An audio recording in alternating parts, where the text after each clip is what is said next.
Mix பண்ணியாச்சுங்க. Mix பண்ணியாச்சு. இப்போது எண்ணெயை கலந்து நல்லெண்ணெய்ங்க நல்லா காஞ்சிடுச்சு. இதில் ஆட் பண்ணிக்கலாம்.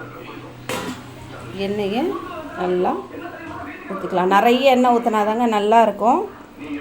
அப்போ தான் ஊற ஊற ஊற அது வந்து கெட்டு போகாது, நல்லா மணமாக இருக்கும். சரிங்களா? கெட்டு போகாது, மணமாக இருக்குங்க.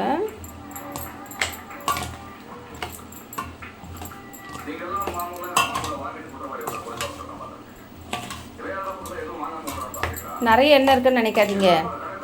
அது ஊற ஊற ஊற எண்ணெய் இழுத்துக்கோங்க. ஊறிக்கிட்டே இருக்கணும். ஊற ஊற தான் உப்பு, காரம், புளிப்பு, துவர்ப்பு எல்லாம் ஊற ஊற அதோட டேஸ்ட் வந்து நல்லா இருக்குங்க.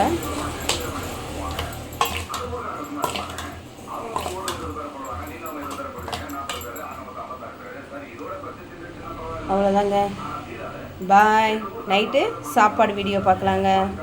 பாய்.